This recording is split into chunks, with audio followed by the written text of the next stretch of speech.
Well, the day has just begun. We've seen console, but now it's time to see international PC games of Smite as well. Some of the best teams from around the world are here in Valencia. I believe I'm in Valencia. Am I in Valencia? I guess, yeah. Like, I can say hola. I mean, that's the furthest Spanish I'm gonna go. With that though, before we do move on and get over to the casters right now, I just want to tell you guys that the Tier 5 skin has been confirmed for the Odyssey. And if you've not seen it just yet, it is indeed gonna be Ul that gets the new fancy skin. And right now, you should be able to see it on your screen. And it's gonna be an elemental one that evolves as time goes on, just like all the other Tier 5 skins. That's the winner. That's the one you guys at home selected to be involved. But with that, it's time for us now to get into our first set of international PC Smite today. It's Black Dragons up against Dignitas, and it's the one and only F-Dot and Taco standing by to bring you set one. Gracias, Hindu man, and welcome. My name's Tom, joined here by Taco as well. How you doing today? I'm feeling pretty great and definitely really excited to get the PC side of things kicked off. Yeah, it's going to be a lot of fun. We'll take a look at all the teams that are at here today. Obviously, Black Dragons versus Dignitas is where we're going to start, as Hindu Man mentioned. And then later on, we'll take a look at Trifecta versus Energy. And of course, all of these teams are definitely looking to keep things going. I mean, we'll have it a little bit later on with Space Station facing off against Team Rival, and then of course, and in the day with Luminosity. So tons of excitement already in the arena. Yeah, it's really going to be a lot of fun. As Hindu Man mentioned, we're starting off with the international squads. Black Dragons coming from a different region is going to be really interesting. We never really know what they're going to bring out, but we do know that they're going to bring a lot of power with them. Taking it across the way is going to be Team Dignitas, of course. And right there, the man, the myth, the legend, the solo laner. His name is Variety. His jungler, of course, next to him will be the famous QvoFred. And of course, you can't have these guys without having Zyrhoes as the mid laner for Team Dignitas. Already such a dominant power in this lane. Following up, it's going to be Trixtank on that support role. And Trixtank always coming through in the clutch. Gotta bring the power. And then, of course, the new kid on the block, Arkkyl, quickly has started to make a very, very big name for himself as the hunter on Team Dignitas. The black and yellow have definitely been a strong force, but standing in their way will be Black Dragons, and this is their solo laner, Kliz. And he's definitely a member to be marked by, but you can't leave out oShip, their jungler. He's another very notorious member for this squad. And then, of course, you've got Nann representing in the middle lane. And then your duo lane will be made up of PIBE and MarcelZ. PIBE being the support player, and then MarcelZ will be your hunter. These guys have looked strong. We saw them at DreamHack last year, MarcelZ specifically. Very, very scary hunter. When it comes down to the clutch, this guy knows how to bring it out. I mean, we recently saw them performing at the Masters LAN, and that was quite a pop-off from this squad as well. So you can definitely tell that they're looking to have that initial aggression against Dignitas. Both of these squads definitely feeling up to the fight. Yeah, I mean, let's be real here. Team Dignitas is very, very strong, arguably the best team in the world. But as we see Black Dragons or whatever team they kind of hang out underneath, when we see PIBE and Kliz and MarcelZ and the whole squad come through, they keep improving. I'm really excited to see just how strong these guys are going to look here today. And having these sets, I think that's probably one of the most important parts for these lanes, especially in that solo lane role, where the 1v1 matchup is really what it's all about. You're going to be seeing a lot of variety facing off against Kliz, and I mean, you have to see Variety. He's just the guy that's pretty much notorious for popping off on Dignitas. I mean, this guy, it's really funny. Last year we were talking about him being one of the most improved players, and he just didn't stop. He just continued to get better. Homie is still just one of the better players, one of the best players. And in fact, I think if you go and you ask a lot of folks here on the floor, they'll say, yeah, I think it's Variety. But as we mentioned before, across the way, Kliz here in the solo lane also has made a name for himself. And what I really like about Kliz is that he kind of hangs out in the NA and EU streams. He's really a part of the Smite community. He definitely just, honestly, he just memes with me in chat, and I like it. Well, he's certainly a player that's always looking to improve as well, alongside a Variety. When you're facing off against this international competition, that's one of the most important things that you can have as a player. You need that aspect and that ability to be able to develop and learn for yourself, especially since you know that it's coming out all on the line for these sets. Yeah, real talk, Kliz is actually really strong in-game and out-of-game, as I mentioned. One of my favorite personalities in all of international Smite. So we'll see if Kliz and his team have enough of what it takes to topple Team Dignitas. Of course, this is a best of 3 as we enter our quarterfinals for game number 1. And of course, you can probably expect some very standard picks and bans coming through for these teams. A lot of these teams really love having that initial aggression aspect, so you can be certain that Black Dragon's going to expect that. So we're just gonna etch-a-sketch those picks and bans real quick, left over from last time around. A little bit of a shake, dabble, and do. And there we are with a fresh screen. Dignitas on the left, Black Dragons on the right. We'll start off with the bans, of course, and very curious to see what Dignitas looks to for Black Dragons. You know, when it comes to these international squads, you got to do your research. I mean, you can tune on hi-rez TV and check out Dig anytime you want. See Black Dragons, you got to do a little bit more effort. When you see Black Dragons, you kind of think Ram, you kind of think Valona, because you've got Kliz over there on the other side. And it looks like they're going to be targeting out oShip as well with this initial jungle ban of the Circuit. Well, when it comes down to it, as Osiris is locked out by Black Dragons, I'm really curious to see where this is going to go, because we have the Circuit locked in, and then the Valona. These are the two bans that Dignitas have gone through throughout the regular season. Not even paying any attention to Black Dragons, just sticking to the script. And when it comes down to a team, when you ask these players, honestly, sticking to what you're comfortable with is sometimes the most important aspect. And right there, the first selection, the Morrigan, keeping things spicy here at DreamHack Valencia. Absolutely no surprise there either to see Zyrhoes fall back to this selection, which I'm almost certain that's going to be a pick for Zyrhoes. I mean, in EU, Morrigan had a 100% win rate. So this is certainly a massive pickup for Dignitas. But the immediate response of the Cernunos by Black Dragons, you can already tell that they want that aggression in the duo lane. Yeah, the Raven's going to show up as well, whether this is jungle or solo, likely jungle, but keep an open mind. Definitely something to look towards, and you know, it shows you that Black Dragons, even though they're in a different region, still keeping with a very similar meta. At the end of the day, the strong gods, just the strong gods. Have to appreciate the Camazotz lock-in, though, by Dignitas, especially in the hands of QvoFred, because you have to consider that Kama really loves that ideal 1v1 chase down, and he's perfect for locking out those members such as Robin and Kern already. So definitely a lot of positioning that needs to be kept intact by Black Dragons. Wukong, just mad strong. That's my official analysis. I mean, we saw it earlier. If you guys caught the console semifinals coming out there, solo laners brought out Sun Wukong. Just a lot of control in the laning phase. Easy rotations early on is what you want to see out of the Monkey King. Definitely going to bring that out. With the Erlang Shen locked in, Black Dragons have two very powerful warriors on their side, Erlang and Ravana. And a fairly decent flex pick as well, because the Ravana and the Erlang Shen, that could potentially be going into the hands of PIBE in that support role. So if he opts to look for that kind of setup, it'll be interesting to see the mid lane direction. And I could tell that Black Dragons is kind of just trying to hold this one off, really just waiting to see what Dignitas are looking to lock in as well. I like the Kronos ban here coming out from Team Dignitas. This is not something that they've done throughout the year as opposed to their original first two bans. The Kronos ban is certainly, definitely, yeah, it's looking at Black Dragon specifically.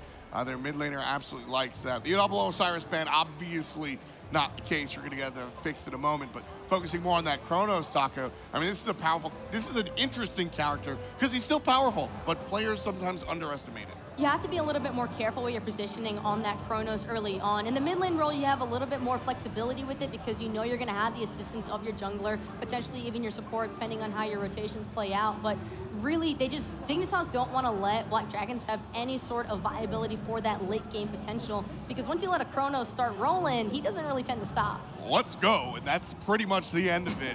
On the right side, that second Osiris is going to be a Ho Yi ban. Of course, Ganesh, too powerful for Black Dragons as well. Kronos will be joined by Geb in the second round of bans here, and Black Dragons back on the clock for the selection. They have a mid laner left over, and then, as you said before, don't really know where that Erlang Shen's going to go. Hui is probably the best direction to try and take away, though. You don't want to have to worry about it when you're playing the Kern. It's just too easy of a matchup to try and counter box into, so much easier as far as survivability is concerned. And speaking of survivability, nobody does that better, really, than Terra. Yeah, a little bit of sustain, a little bit of control, a little bit of, well, everything that Terra brings. Arkyl's going to bring out the Ram. That's an exciting selection if you're rooting for Team Dignitas. And with the last choice for Dig, likely to be the support selection, unless we see, honestly, Trixtank on the Sun Wukong is one of his classic choices, so not really sure where this last one's going to go. What's really interesting as well is that Dig have a lot of gods already that the Morrigan ultimate can play off of. I mean, not even paying much attention to Black Dragon's draft. I could see Zyrhoes potentially leaning towards that Ravana, but having a double Camazotz ultimate potentially at your disposal or at your dispense is just so crucial, whether you want to escape or just look to go in. And I mean, we know about how much Dig loves their aggression. Fafnir's only going to add on to that. Yeah, you know, it's interesting. Morrigan and Fafnir, I'm not sure how much you're going to see Morrigan turn into Fafnir there, but I mean, one Fafnir in the hands of Trixtank might be just enough. Very powerful there. Look a lot for the aggressive objective secures coming out from Fafnir with his coerce. Ram's just going to chew through whatever he targets. What's scary here for Black Dragons is that Dignitas really only need that one hammer stun and you're gone. That burst potential that Dignitas have between the Camazotz, the Ram, it is just an all-in possibility. And sure, you've got the Scylla on the other side of that I think could really compensate for Black Dragons because they're looking for the same kind of burst, but theirs requires a little bit more setup and a little bit more wearing down of Dignitas. And on the other side, the Morrigan, well, she could be a monster too. So that's going to be a little bit scary for the guys on Black Dragon. Morrigan's certainly going to be a very interesting tool here for the Zyrhoes over there in the mid lane. Looking at these compositions, I mean, Dignitas, definitely a late game composition, but when it comes down to Wukong and Camazotz, anything can really happen here. Anything can really happen, and I think the Dignitas are going to definitely need to be careful early on because the early game probably favors Black Dragons, just considering that they do have the current, they've got the Ravana and the Erlang Shen. Those three gods alone love taking advantage of that early game. And you know, this is Dignitas understanding that, listen, they are the top card, they're the favorite to win, and so they're going to be able to leverage this sort of late game composition. Whatever Black Dragons might be able to get going on during the early game, Dignitas has the confidence that they'll be able to overtake that later on. If that's the case, we'll yet to see game number 1, Team Dignitas versus Black Dragons, getting into the game right now. And already, you can just tell that there is so much anticipation between both of these teams. They've been waiting for the past few days to really get things going. And I mean, I just love the fact that there's probably going to be so much popping off from the start. Yeah, I mean, not just in-game, out-of-game as well. Keep an eye on those player cams, folks. And if you're here in the venue, certainly keep an eye on the stage. These guys love to get excited, especially when you're looking at QvoFred and Trixtank. These guys are going to be starting to get very, very aggressive, so we'll see how that one works. Taking a look at the map here, though. Trixtank wrapping around the side, misses the stun, so Nann not really that concerned and will just sort of walk away. They're just looking for what little bit of poke potential they could have had. Qvo and Zyrhoes both could have had a very easy, aggressive start, but because of it, they're not going to have to worry as much, and instead just going to have Trixtank go back to the dual lane side.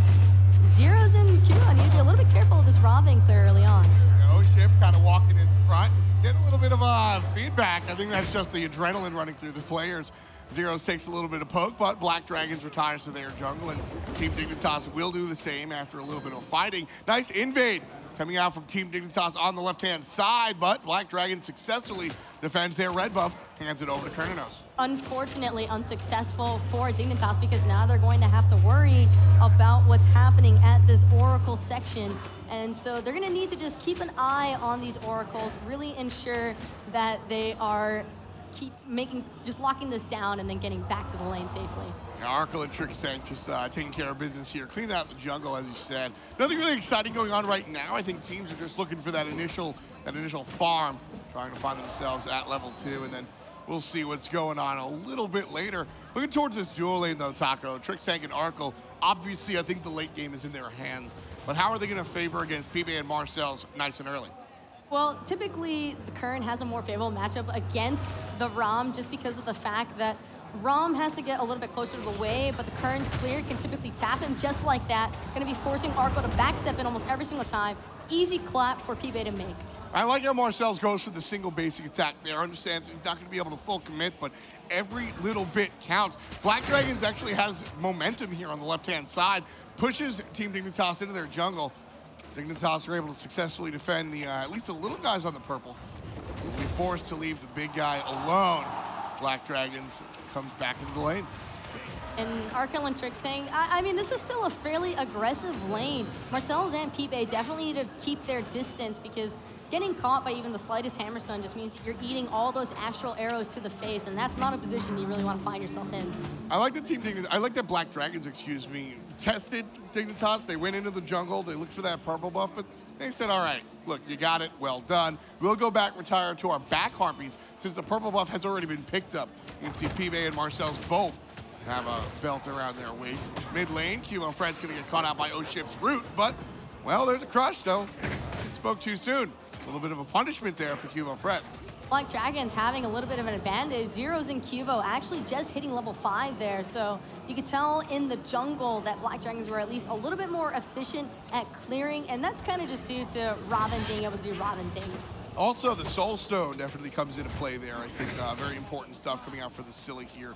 Very, you get a lot of sustain, and of course the extra power on that crush is certainly going to help out the early game that Scylla is not exactly known for. And speaking of early game, Variety actually finding himself a little bit low in that solo lane side, trying to hang in there as long as possible, wanting to make sure that he could try and finish off those boots before backing off. And Wukong, this is kind of a fairly strong solo lane. We've been seeing a lot of action from him recently, but Erlang is kind of just still one of those typical lane bullies. As long as Kliz is smart about his positioning and his engages, I think at least for the first 7 levels, he should have a slight advantage to the Wukong. Yeah, I think the Erlang Shen is going to pay off in the late game. Very early, Kliz will be able to box, but it's that mid game that Variety is really going to be strong. In about 5, 6, 7 minutes, Sokka, we're going to see Variety just rotate and cause havoc here in this middle lane and try to basically create a step ladder that his team can sort of push forward to the late game with all the other characters that they have that kind of benefit them when the clock gets late. Variety's mentality on this Wukong is pretty much just going to be chase down Nann every single time on this Scylla. Having his ultimate available to him will only mean that he's got so much lockdown potential, and then just in case, there's QvoFred looking to clean up whatever's left. Yeah, Qvo is, this Camazotz is such an interesting choice. I kind of feel like Homie FA brought it out one day, and since then we've just seen players just stick to it, and QvoFred, no exception. Gonna jump away just a little bit. oShip has control, half HP on the bat, takes to the sky, avoiding the chase and the damage, and of course, the first blood. Qvo was trying to get in a little bit of damage there, but then kind of just realizing he wasn't doing anything to it. Yeah. So a little bit of a unfortunate bait out for the ultimate, but at least he's still alive. And Qvo isn't really, it's interesting, that Camazotz ultimate is great for diving towers, but at this point in the game, that's not really what you're looking to do. So that ultimate on cooldown, it's not, I'm not saying it's not a big deal, it's just not the largest big deal right now. It's kind of okay for Qvo to have that chased out in juxtaposition to what could happen later if the same play goes down. Plus, it's much easier to just expend your ultimate as opposed to expending your beads. And yeah. I'm sure he wants to hold on to those for as long as possible, just in case anything tries to happen between him and Nann in that mid lane. Absolutely. Right now, everybody about even. A little bit of a differential between the levels of our supports here. Trixtank about half a level behind, as well as the solo lane. Kliz a little bit ahead. The clap, gonna grab up on Qvo. Nice crush coming out from mid lane Nann, but not enough to take down Qvo just yet. That's the convenient part about Camazotz's kit. You've got that heal, especially if you landed on an enemy god. So nice little burst of an HP threshold coming back to him, and that's always incredibly convenient. Trixtank kind of just lurking around the side here. That's an incredibly aggressive positioning. A little bit of a replay from what we saw earlier on. Trixtank lurks on the left side, then misses the stun. Follow-up jump forward, but still nothing to talk about. They really want to just look at oShip here. They know that he doesn't have any beads available. He's really just relying on this bracer and his ultimate to really keep himself alive. So if Dignitas can find him off guard, that's going to be perfect for them. Well, that's one of the luxuries of picking this Ravana is that the beads, listen, I ain't saying that you don't need them, but the overhead kick really allows you to avoid some of the nonsense that you would normally have to beads out of. So as long as you have the foresight to be able to see that hammer, which is relatively slow, coming at you, you can sort of flip kick and get your way out of trouble. And then if there is follow-up damage, deal with it with a nice bracer. And I think that it's interesting as well, though, that Trix actually opted for the bracer option. I mean, it's not uncommon for Fafnirs especially, because Trix wants to kind of just be diving in off cooldown. And once he really starts to hit that level 7 through 9 threshold, it's going to be so much easier for him to kind of just turn into that dragon form, boost up everybody from Dignitas, and just look to secure those kills instantly. And looking across the way at Black Dragon, specifically Nann on the Scylla. Scylla is very much a one-punch monster, right? She comes through, you get hit by the crush, you go, oh no, I lost 60%. And that's kind of that. She's not going to kill you with the Sentinel, then the Armor Monster comes through. But that crush is really the big deal. You get hit with the crush, you brace her. Everybody's kind of walking away. Kind of an interesting invade attempt by Black Dragons. Everybody was just sort of surfacing around Qvo's speed, but luckily for him, he was on point with those buff timers, so you won't have an issue there, but something to definitely keep an eye on. Now Dignitas might actually be returning the favor. Yeah, Variety loses out on that speed, on that blue buff, which is important for his son Wukong. Not in trouble, uses the ultimate for the speed boost, and gets away from the Camazotz. Trouble though is PIBE kind of chasing out. QvoFred saved by Trixtank. Variety on the right-hand side dealing with two separate players, not just Kliz, but also oShip. Two players here on Dignitas looking for the invade, gets the kill. That's first blood. Variety taking it, bringing it for Team Dignitas. It didn't even matter for Dignitas. They just had no hesitation whatsoever. Could tell that Kliz was completely trapped inside of his own speed buff, and Erlang's not really going to go anywhere in the face of 3.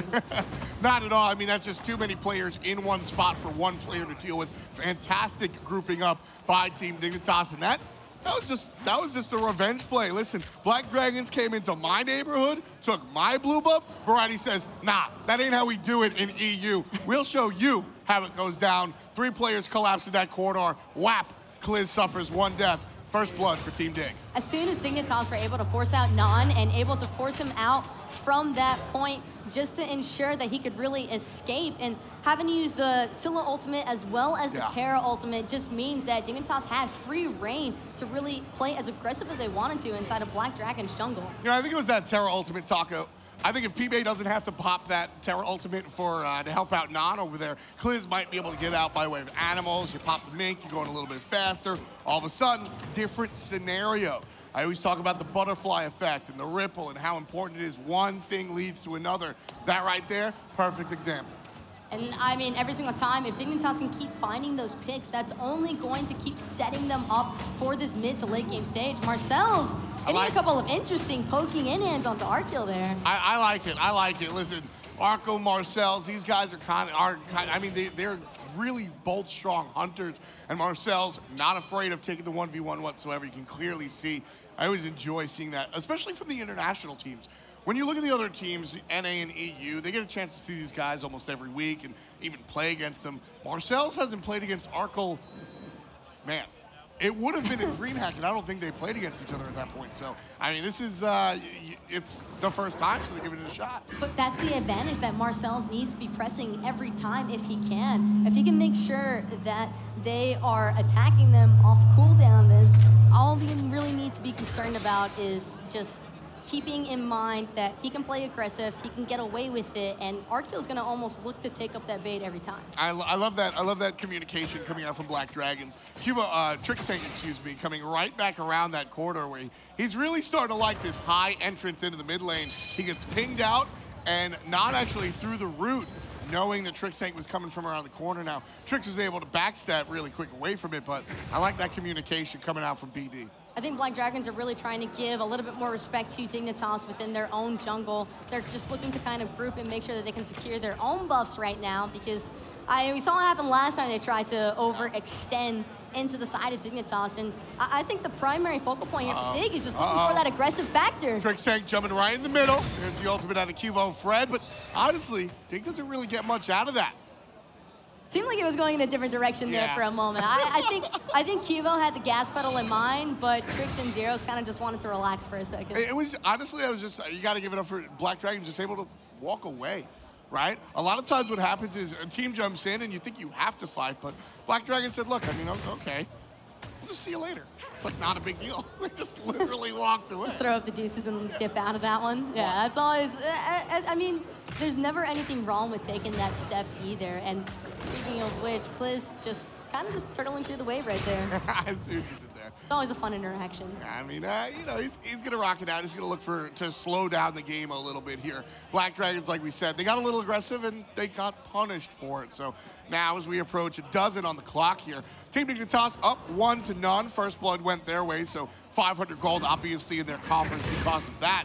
But 1,500 other gold obviously added and creating the 2,300 lead. So Team Dignitas just off to a more efficient start than Black Dragons here in game number 1. My primary concern for Black Dragons is that they seem to be playing a little bit into Dignitas' pacing. It really seems as though Dig has established the pacing of the game, when they want to go in, when they want to pretty much disengage, and Black Dragons are kind of just funneling into that where they're only looking to take the defensive route. Oh, check this, Qvo from the backside. MarcelZ doesn't know, taking the Hunter fight, dashes away. There's Ram to the sky. One shot gets immune, waiting for it. 2 and 3 are good. Qvo from the sky, that's number 2. Team Dignitas in the lead. And that's exactly what Camazotz is perfect for. Every single time, if anybody gets into that low HP threshold, he is just going to run them down.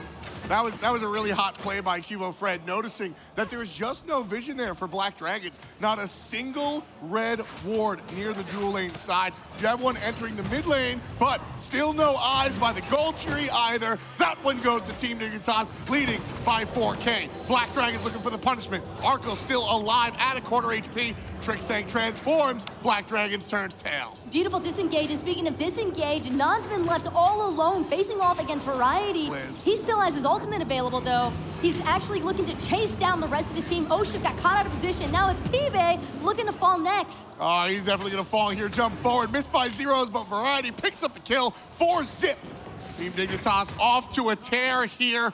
The European sensations are showing no signs of slowing down, up 5,000 gold here at 14 minutes. And this is just what we've become so accustomed to seeing from Europe. They get that one opportunity. They picked off MarcelZ in the dual lane, immediately, zero hesitation, go for the gold Fury, pick up that easy gold, recognize that Black Dragons overextended and that Variety had the advantage running down Nann on that backside. So all the chaos just all around just wraps up Dignitas to really come out on top.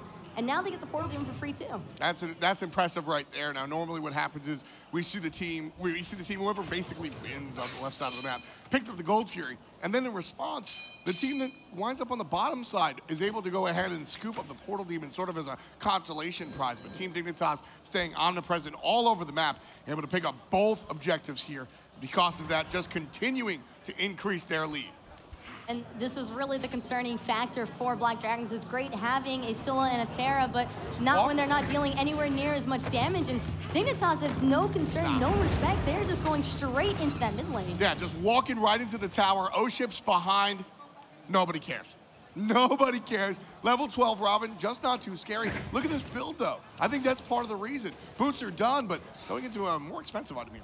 I think what he's trying to finish off is that massive moon. He wanted that 50 power, the 100 health, and the protections. Getting +7 protections, whether it's magical or physical per god. But hold that thought, it's actually going to be Trixtank in a little bit of trouble as the rest of Black Dragons is trying to collapse. Arkkyl stunned out and then used a roll to get out of there. QvoFred now looking to turn things around. Nice ultimate coming out from MarcelZ, causing a pause for the moment. But Arkkyl from the sky takes one. MarcelZ answers back. Black Dragons on the board. QvoFred goes down for the moment, but still, power is in Team Dignitas' hand. Down goes tier 1 tower in the mid lane. Trixtank comes forward. They're not done. They're not even that upset to lose him because now they're actually going to be taking out PIBE for trying to hang around, look to defend that T1 tower just a little bit. Not enough health, and that's the problem with trying to retreat to these low HP T1 towers. It is all too easy for Dignitas, especially having the Fafnir with that coerce to just run it down. I mean, it's just not an option. If there's a tower that's 4 hits away, it's not a tower. It's not safe at all. You know, it's sort of calling Ollie oxen free in a treehouse that's about to fall down. You just go back to the tier 2 tower and just play it safe. Black Dragons don't play it safe, and because of that, find themselves looking up at a 7,000 gold lead for Team Dignitas. oShip has got to be careful here. He doesn't really have a whole lot of mana, and Variety has his ultimate. Isn't going to look for that diving option, though. Think he could spot it out with that ward coverage that Kliz was trying to make that rotation. Variety will head back to the base as Kliz shows up in the lane. QvoFred's here as well, though.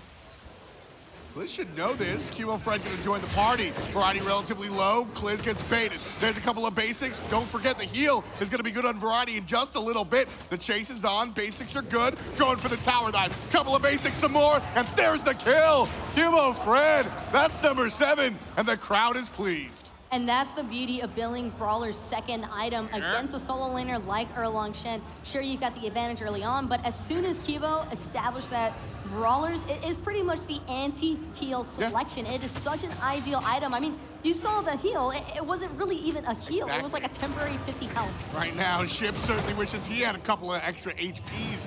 Not going to be available. Nann literally turning around there. Right side tower goes down. It's a split push. Camazotz is in effect. Black Dragons might have had the opportunity there, but they hesitated. Because of that, it fell right through their fingers. And there's no Gold Fury available for Black Dragons with that grouping to even look for an objective. And their jungle was spawning at the exact same time. So Qvo's just going to happily collect these buffs for free, only boosting that XP lead that he already has over oShip. That's really the key here. I think that's why we see Team Dignitas powering over Black Dragons at the moment. Sure, BD lost a couple of fights that they probably shouldn't have, and Team Dignitas are playing very well, but it's the timings, right?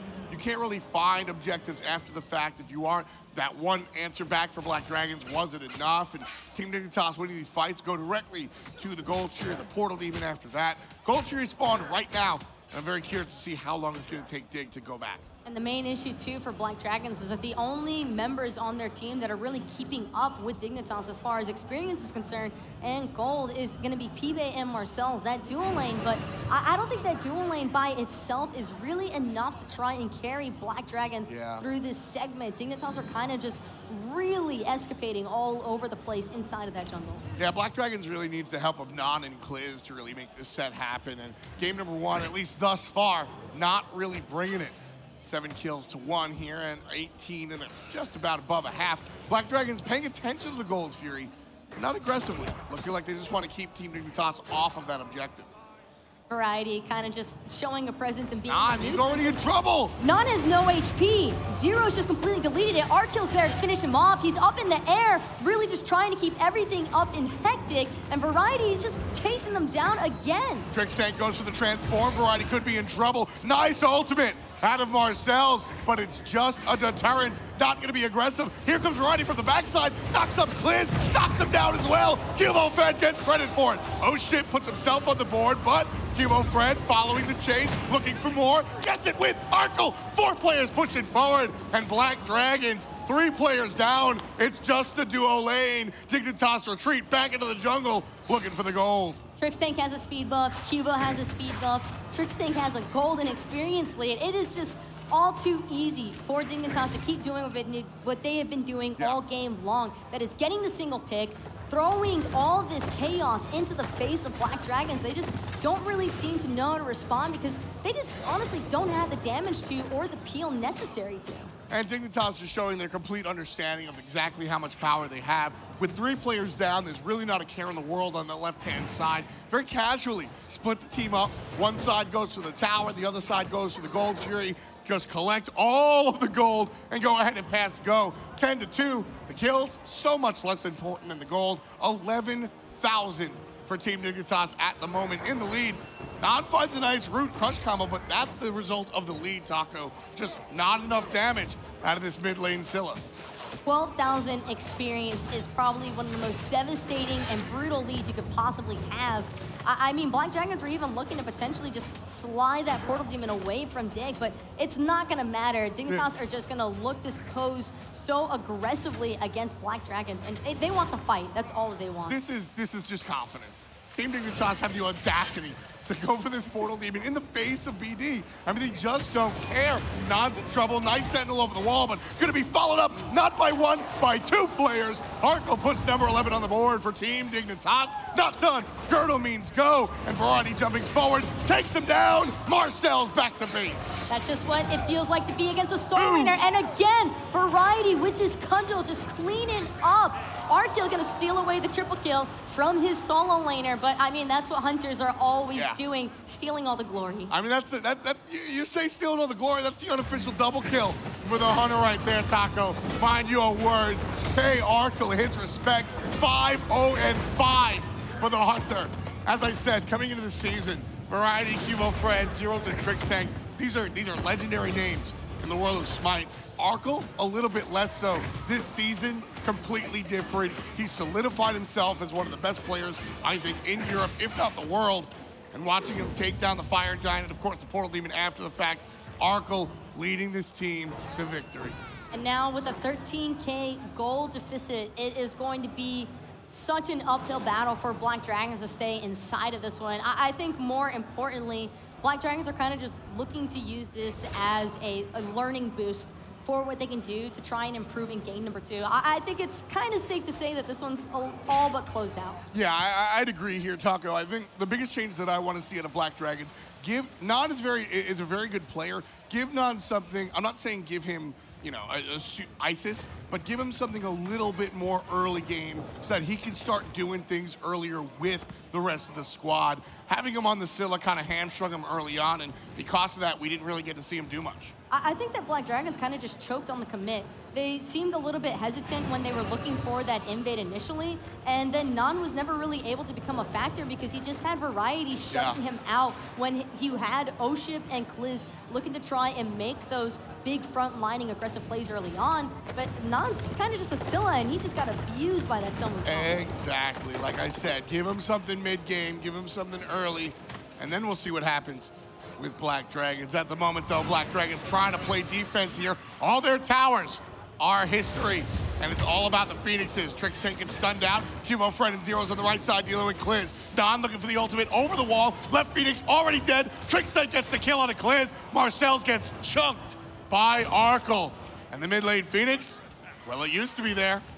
I mean, it's not there anymore, that's for sure. And I don't think the right-hand Phoenix is gonna stand, or it's gonna pretty much face the same exact fate. Black Dragons kind of just trying to huddle into their Titan room, see what they can pick off. Excellent damage from Nann, probably the most we've been able to see out of him yet, but it won't even make a difference. Dignitas are just running free inside their base. This is rude, okay? Arkkyl takes down MarcelZ. This could be the final fight of the game, folks. oShip has to Aegis away some of the damage, but because of a nice little chunk, Team Dignitas do have to retreat back into the jungle. We will get a little bit more Smite here as Black Dragons are unable to defend the Phoenixes, but successfully defend their Titan for now.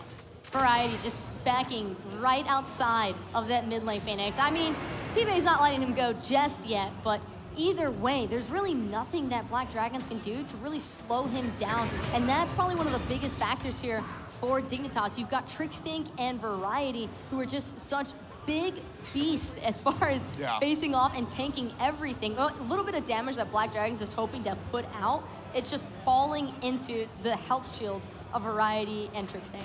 Arkkyl gonna take a pit stop here. Looking for the drive-by Gold Fury as well. I don't really think they need it. Up about 20,000 gold here, folks. An obscene lead gonna be pushed forward. Oh, you know what? If you can take down the Gold Fury that fast, I got no complaints. Go for it, buddy. 16-2 as we approach minute 25. 23,272 gold, wave to wave for Team Dignitas at the moment. And of course, your favorite, 22,000 experience. Really, it's just been looking at that experience number the entire match. As soon as Dignitas established even that little 4,000 experience lead, it kind of just took off from there for them.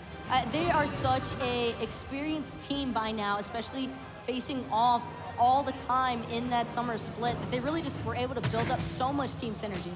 There's a little bit of poke out from MarcelZ. Not much of any consequence, however. One more time. I will say this could be the last fight of game number 1. Kliz brought down to about 10% HP. A little bit of chain lightning as well from the Hunter. Gonna push him back into the fountain. Still looking for the moment of opportunity. Arkkyl gets stunned out. Followed up with I'm a Monster. Aegis too late, but Zyrhoes takes out MarcelZ. Here goes the Hunter to the sky. Looking for the kill, can't find it, but the Titan could be the target. And now it's just going to be Dignitas trying to fish Black Dragons out of their own fountain, not even paying attention to that Titan. They want to take oShip first. Arkyl's already able to clean him up, and now it's going to be the Titan. They're not wasting any more time. Just melted, absolutely melted. 26 minutes of play. Team Dignitas wind up on top by 25,000, I think, Taco. And I mean, just the way that Dignitas ensured that they were not going to let that one go, you could already tell that Qvo especially was just so on top of his game with that Camazotz. Yeah, I mean, that's why they picked him. And it's exactly why Dignitas drafted everything they did. Right there in the middle, you see Biggie. He's going to be their coach, hailing from the land from down under. An Australian OCE player moved on, helping out the European team. And as I said, he's the one that might have picked up the Camazotz, but QvoFred certainly piloting it to the nth degree. It's really also the itemization that he chose to go for as well. Recognizing what lanes he wanted to really target out, he immediately rushed that Brawlers, and it just helped him escalate his lead so much further because when they can't heal, I mean, Camazotz is the perfect god for running people down. I mean, the majority of the time when you see those early beat sticks, you're really just looking for the 40-20. You're looking for the 40 power and the 20 penetration. But at the end of the day, we saw that gank on the right-hand side. We saw Kliz die, frankly, because of the itemization. I really think that had that brawler's not been the choice for the Camazotz that early on, we see the heal come out after the ultimate from the Erlang Shen. He goes highs under the tower. I mean, I think we still would have seen the same result in the long run, but that kill specifically, early beat stick, 10 points. And I think that Kliz and PIBE also kept trying to take up way too many engagements after that brawlers had been completed, not recognizing just how little they were actually going to heal. And ultimately, that kind of just led to the downfall of Black Dragons. Yeah, very interesting game. We'll take a look at the stats in just a moment. As far as everybody is concerned, well, actually, you know what? We won't. We all saw 25,000, really not much to talk about there. So we'll take a look at, thank you very much for Coca-Cola presenting us with the opportunity to put on our show here. Of course, the Summer of Smite. You can find that in your theaters local. And of course, hashtag Coke Esports. And if you want to come here and see us live at www.smitevalencia2017.com. One more time, presented by Coke Esports. A little bit warm, but I mean, overall, the weather is beautiful. The games, well, I think that a lot of these games are also just going to really be kicking up for these teams. You can see how focused all of Dignitas are, and Black Dragons, on the other hand, kind of the same mentality. They're really just looking to group everything back in and really just fine-tune out all the details, all the mistakes. Yeah, it's PIBE leading the conversation right there, talking to his mid laner, Nann. As I said, I mean, that was really where I was looking at here, Taco. I think the Scylla just didn't work out. Nann is a much better player than we just saw. And I think PIBE and Nann right now are talking about, hey, do we really have to go that late game to contend with Team Dignitas? Because a lot of times that's a viable strategy when you're going up against a team that might intimidate you a little bit. Just, all right, let's hold on to the late game and see if we could win that very important team fight. Well, it almost felt like Black Dragon's draft was a little bit all over the place. It's like they wanted the early game presence, but then they paired that off with the Scylla. And granted, you can have the Ravana to sort of help boost that Scylla through that awkward early game phase where she doesn't really prosper. But if you're not protecting your late game mage, then she's never going to make it to the late game stage. Yeah, I mean, what are you doing? And so that's kind of what we saw here in game number one, unfortunately, for Black Dragons and their fans. So if I'm coach, if I'm looking and I'm helping out Black Dragons, stay away from the hyper late game mages. Give Nann something that can contend with variety, especially with that Sun Wukong. When you see that first Sun Wukong pick, you know you're gonna get rotated on 11 minutes, 12 minutes. I would actually like to see Black Dragons take Sun Wukong away from Variety. Okay. Sure, you can't really block out Variety's Godfall. He's probably got one of the most expansive Godfalls when it comes to solo laners, simply because of the fact that he's so mechanically talented that he'll really just do just about anything. I mean, we've seen this guy play Thanatos, for crying out loud. Yeah. But I just really think that the Sun Wukong and the Camazotz together, both of those gods just having so much diving potential, was just a little bit too much for Black Dragons to kind of coordinate with. So if they look for more survivability or more peel for their mid laner, as well as just eliminating those chase down factors from Dignitas, it'll definitely go in a much better direction for Black Dragons. Yeah, it's a big deal. You mentioned the fact of the dive ability, you know, to go ahead and create a word. That's really a big deal what Qvo and Variety were able to bring out. But, you know, you mentioned taking the Sun Wukong away. It's much less about limiting what Variety to do, because like you said, you really just can't do that. But more about enabling Kliz. Kliz, Nann, and MarcelZ are the guys that I'm looking at on this team to really do a lot of the heavy lifting. And when you're able to put Kliz in the position to rotate 11, 12 minutes and kind of look for the harassment on Dignitas' mid lane, well, maybe that might be the solution. Because as I said, Nann got no help, but at the same time, where's the help going to come from in that draft? There was really nobody to help them because everybody else was trying to just make it out alive themselves. I mean, especially after Dignitas were able to establish such a dominant lead, there's really not a whole lot you can be done if you sacrifice your life, because most of the scenarios, anytime they did try to peel for Nann, it was already a little bit too little, too late. And so they would ultimately either 3 members would end up dying, 2 members, but either way, all Dignitas need is that one pick, and they will just completely escalate a situation. Yeah, and that's what we saw all of game number one. If you want to stop that sort of, not when we say snowball, people generally talk about the whole game, that team fight snowball. How do you really stop that from Team Dig?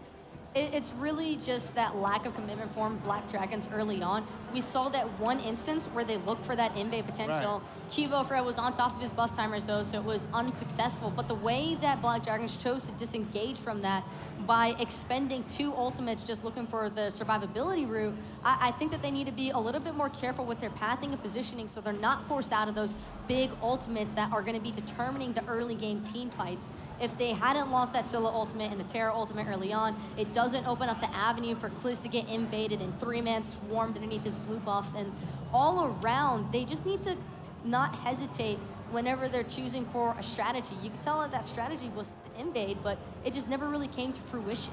It sounds like, you know, Black Dragons just need a little bit of that confidence that we see at a Team Dignitas. I mean, you saw Variety a second ago. Kind of looked like he was just doing his chores, right? Kind of sitting here, kind of going through the motions. Dignitas, very confident, perhaps for good reason. But Black Dragons, a lot of this game, you know, there's always that old cliche that, you know, competition is a certain part mental. And that's absolutely what you got to look for. It comes back to that team fight in the mid lane for me, where we saw a jump forward from Black Dragons. They got a stun and just kind of walked away. Like, follow that up. Look for something. You guys had momentum. Keep it up, and that'll enable your team to sort of push forward.